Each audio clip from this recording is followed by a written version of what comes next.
So when Musa ﷺ went away from Bani Israel to receive the revelation, Allah told him that, "O Musa, your people have been led astray." So Musa ﷺ, he returned to Bani Israel, and who was it that he put the blame on first and foremost? The people. He said, "O people, hasn't Allah given you a promise? Like, are you so foolish and naive to think, O Bani Israel, that this calf that you created with your own hand, this golden calf, is your Lord and my Lord, and that somehow we are to worship it? Like, don't you have your own brain?" Musa ﷺ, first and foremost, he blamed the people who committed the sin. He blamed Bani Israel for committing shirk, because they knew full well, they had the mental faculties, they had the intellectual understanding that obviously this golden calf is not our Lord. And so he blamed them first.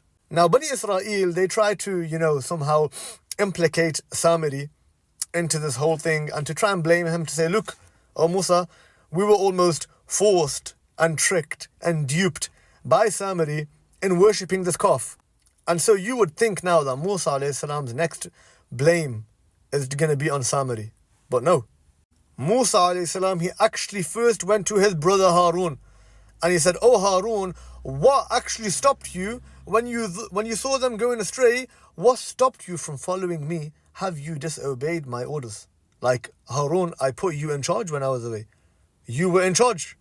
You were in charge of looking after Bani Israel. You were in charge of safeguarding them and protecting them. So before going to Samiri, I'm going to go to you, Harun."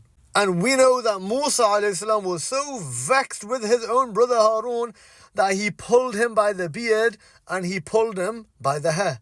But eventually Harun ﷺ, he said, "Oh Musa, I tried my best, and I was fearful that when you came back, you were going to say that I caused division between Bani Israel. There's nothing I could do." And finally, the last person who Musa ﷺ blamed in this chain and sequence of events, interestingly, is the Samiri. It's actually the man responsible behind the whole thing. It's the man responsible for getting the ornaments and the gold of the people of Pharaoh. It's the man responsible for melting it and then for casting the calf. It's the man who saw the footprints of the angel and he blew it over the calf. It's the man who tricked the people into thinking that this calf was somehow the Lord of Musa ﷺ. It's the mastermind, the master plotter behind this whole deception, Samiri, who Musa ﷺ goes to last, not first. And it shows you the priority and the onus of responsibility. That the first people responsible in any action are the people themselves. That yes, even though they may have been deceived or plotted against or duped, but all in all, Allah subhanahu wa ta'ala has given them the ability to think with intellect. Secondly, Musa ﷺ, he blamed the authority, the rulership, the guardians, those who had custody over the people, like his brother Harun, to say, how is it possible that these people went astray? And the last people that Musa ﷺ blamed was actually the person responsible for the entire plot, the mastermind behind the entire deception.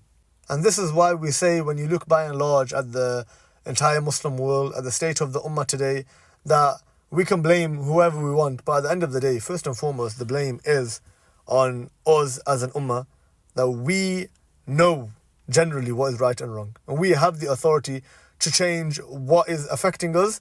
And so therefore the kind of onus of responsibility, it must be put on the Ummah. Secondly, we know, and we've seen this a lot over the last couple of years, that after first and foremost ourselves, there's definitely a blame on the rulers, on those who are meant to be our guardians and those in authority over us, that they are the biggest obstacle for our decline and our situation today. But we have the capability for their removal. And thirdly, it's the external plotters, it's the external powers, regional powers, superpowers, who are plotting, who are planning, who we actually give the least amount of blame to, because in reality, we are the ones who have the authority and the power to remove, really, if we wanted to, if the Ummah comes to that clarity, to remove the obstacles in the way of the Ummah achieving some kind of revival and some kind of victory. And this is exactly the pattern that we see when Musa ﷺ, he returns. He blames the people, and then he blames the guardian in charge of the people, and then he blames the mastermind behind the one who deceived the people.